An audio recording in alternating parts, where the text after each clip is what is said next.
Okay, good evening, everyone. This is Sachin Karnik here. Today is the 2nd of July, 2025.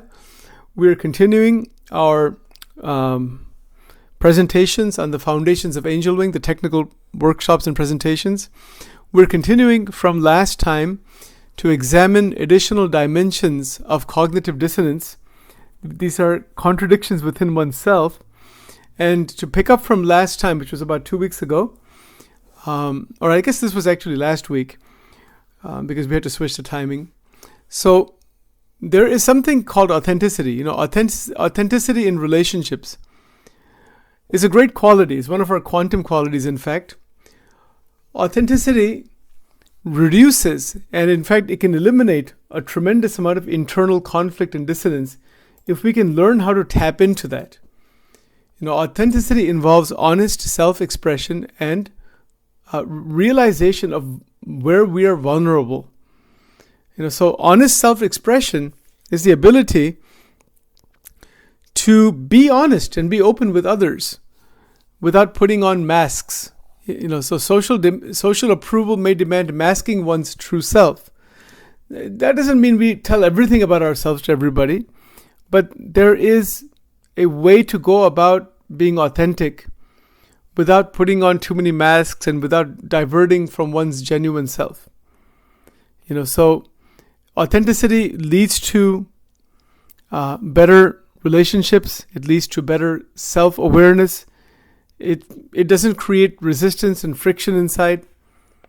You know, so one of the biggest problems in doing this is the fear of rejection. Fear of rejection can hinder open communication. Open communication is great. It takes time to get to that point, maybe in a small group or with a good friend or whoever it might be. You know, so fear of rejection can hinder open communication, but it can be handled carefully, slowly. So to be genuine, authentic, sensitive, these qualities are such that the research shows they can actually resolve a lot of internal disturbance and conflict. Authentic connections promote deeper emotional intimacy, you know, better the connection with others. To that extent, there is more emotional intimacy. There's a better sharing of emotions. Sustainable relationships require mutual respect for authenticity.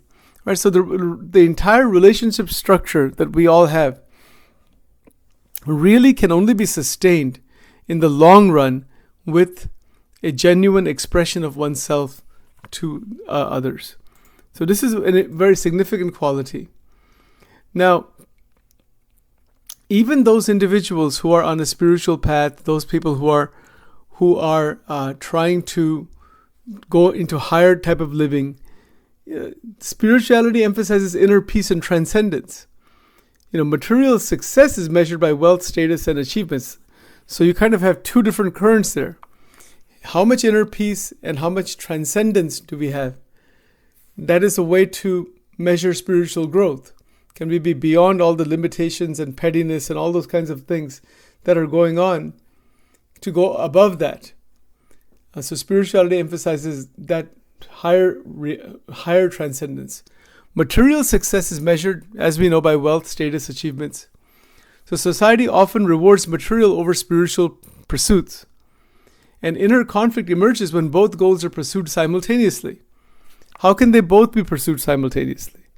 If someone is wanting more material success, is it possible to still be in a state of inner peace and transcendence? It's very difficult. It's not impossible, but it is difficult. And there's a lot of conflict that can emerge out of that too. So to recognize where those conflicts emerge out of both of these paths allows us to eventually redefine success. There needs to be a harmony between spirituality and material success, rather than spiritual path versus material success. So that harmony is needed. One has to keep that in mind and then continue to progress day to day. There's another conflict that happens: cultural expectations versus identity. Cultural norms can define roles, behaviors, and beliefs. One's culture can define how I should be, how one should be, my behavior, my beliefs, as opposed to my own identity, my own perspective. So personal identity may challenge traditional expectations. And that's a big part of it. A personal identity develops in a culture, in a family, but it can also be much beyond that. So honoring oneself while respecting culture is a delicate process. Again, it's a balancing act, right? So all of these slides we're going through today, it shows that this is, finding that delicate balance is how dissonance is resolved, right? So the considerable amount of research goes into trying to understand how people actually resolve this dissonance. So healthy identity formation involves critical self-reflection. If I'm going to form my identity, or the way identity is formed in healthy people, there has to be critical self-reflection. And all that simply means is I need to look at my behaviors, my beliefs, my thoughts, my feelings, my emotions, my activity in the critical light from different perspectives.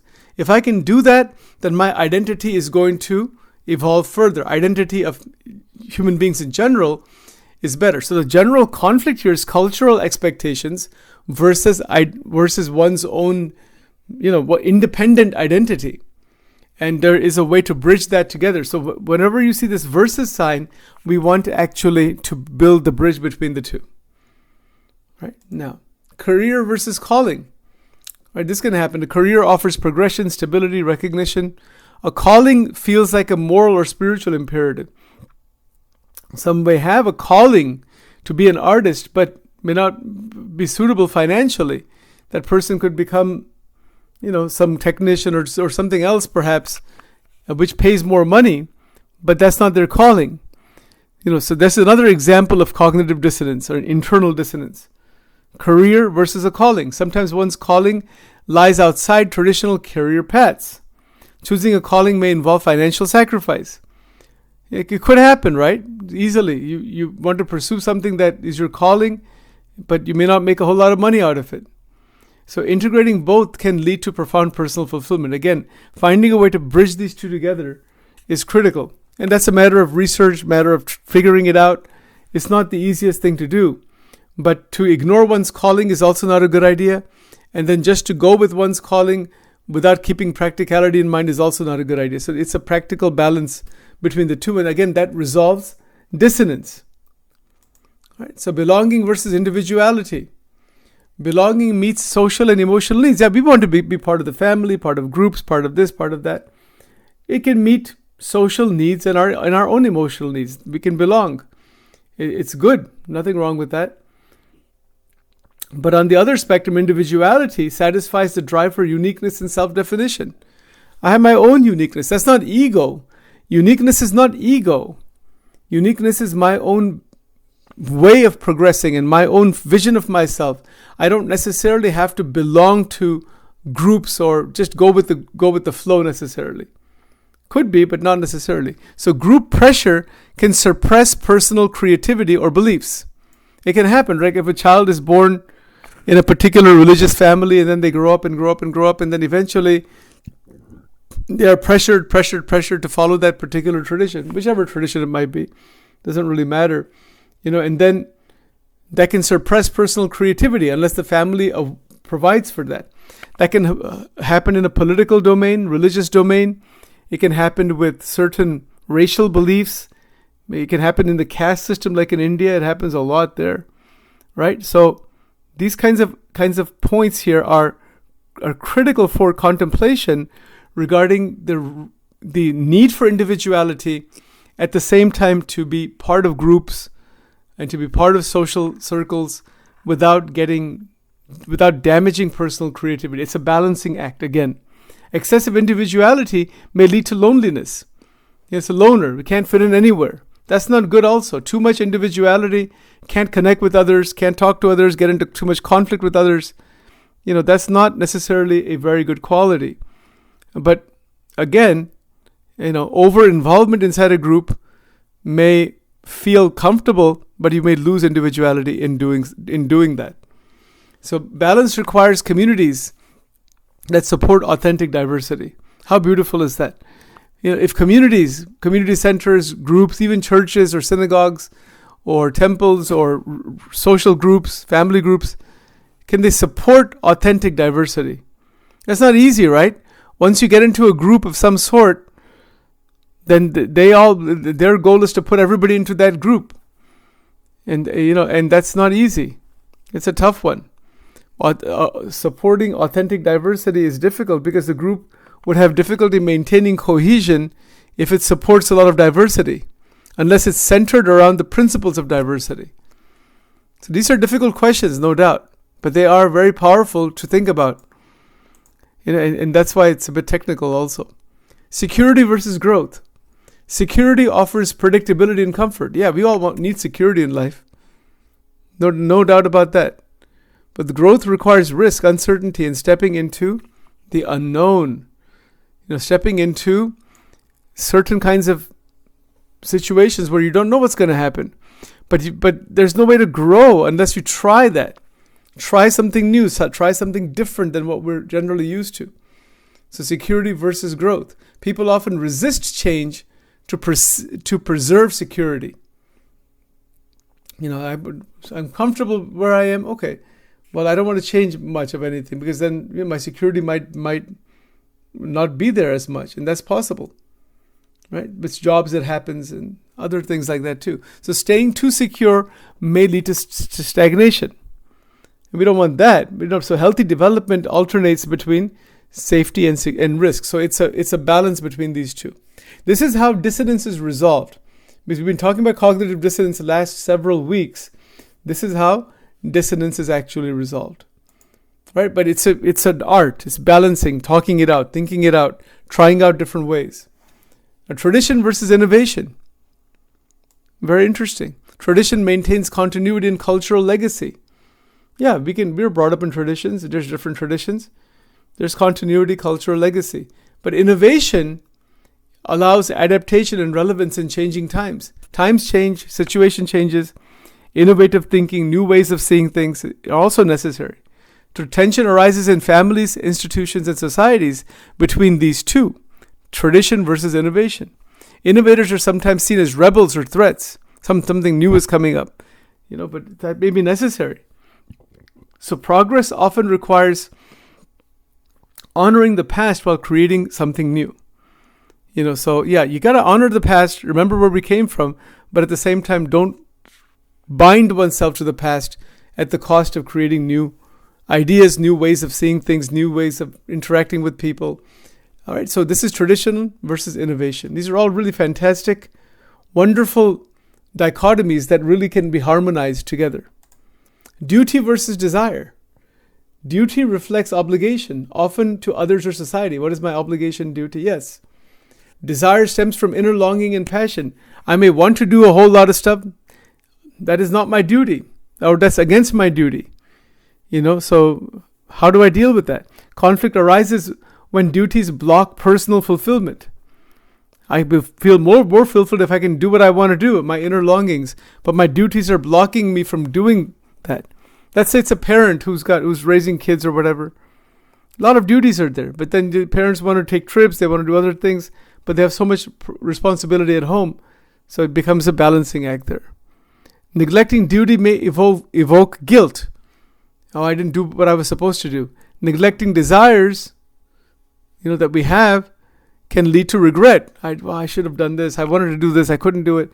You see, so duty versus desire. It's a very interesting, again, this dichotomy. Mature choices integrate both, acting responsibly while honoring the self. So maturity, as we begin to grow in our own transformation, in our own development in life, it has to do with integrating all these. It's the finding the right balance between duty and desire. And that is called mature choice. Many people don't have that, and that's what creates a lot of trouble. So how do we integrate all this stuff? Self-reflection helps clarify authentic values and desires. We have to reflect. And this is, in many ways, you have to sit by yourself, maybe with a friend, maybe with a counselor or therapist or a coach or something like that, and to reflect on where am I in my life, how are all of these dichotomies functioning, and can we resolve it in the right way, right? So that's what integration is all about. The goal is integration. The goal is not just to be stuck inside these internal conflicts. Therapeutic dialogue can explore internal conflicts safely. And we talked about that before, to have a good conversation and to really probe it carefully, tease it out, and then decide a right path. Goal setting that honors both passion and practicality.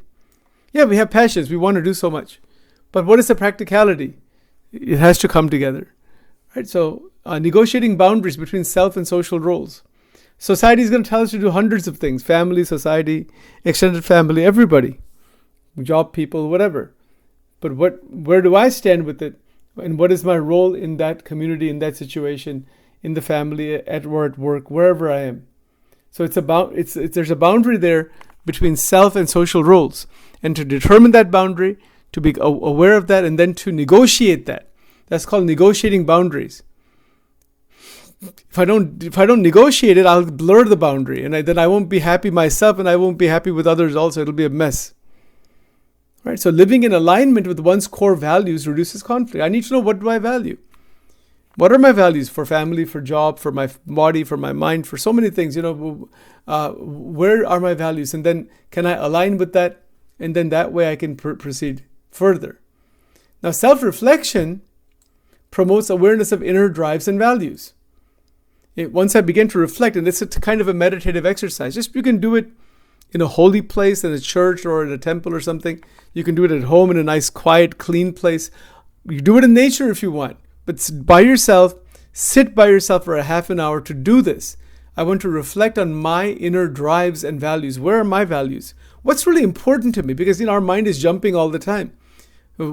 At one time, we might say, family is very important to me. Then another time, no, I need to have job and more time spent at work. No, I need to go for recreation. If we just keep jumping. Pull back, reflect, take out time for self-reflection. Many people don't do that. But if we do it, we will increase awareness of our inner drives. I will be more aware my motivations, my drives, my values in interacting with others. So that awareness is increased. Journaling or meditative practices help reveal internal contradictions. You can always do journal. Journaling is great. You take a blank notebook, put today's date on there, and start writing your thoughts and writing what's happening. And don't type it out, write it out. Writing is a whole brain activity. So journaling is great. Meditative reflection, meditative practices are good. What do they do? What does it do? It actually reveals internal contradiction. It reveals, I can see where my contradictions are, my internal difficulties, the way I'm writing it out. So that's the power of self-reflection. Insights can be gained from reflection, and they allow for differentiation between I and me. We talked about that before, the I and the me. The I and the me is such that it seems like the same thing, but it's not really. Me is kind of the role. The I is just the identity. We talked about it before. I won't go into that right now.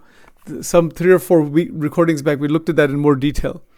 Right, so that's another important point. Then clarity empowers more intentional life choices. If I'm clear about the way I'm headed 1 hour at a time, 1 day at a time, 1 week at a time, by self-reflection, then this fits into our personal transformation program. It fits in beautifully because increased clarity, so that my intentional living begins to happen, because our intentions change. Our thoughts, our desires, they shift considerably. And reflection cultivates authenticity and psychological congruence. To be congruent, to have different pieces of oneself in alignment with each other. That's a big thing. That psychological congruence, most people, again, don't have that. But we can get that. And when we get that, when people get that, the research suggests that there is a much more integrated sense of the self. The identity is much more in tune. Value clarification techniques. Listing personal core values helps prioritize goals. What are my core values? You can list them. And these kinds of exercises you can do as part of the PTP program. But this is a way to resolve all the dissonance. These are ways. So identifying conflicts between values and actions is essential. I have certain values. I have to take different actions in my life. And to resolve those conflicts, identify them and resolve them. Value sorting exercises assist in ranking intrinsic versus extrinsic goals. Intrinsic are inner developments. Extrinsic would refers to external developments like progress in career, things like that. And so cognitive behavioral tools support realignment with authentic goals. It's a realignment with my own goals in an authentic way. So periodic reevaluation ensures developmental consistency.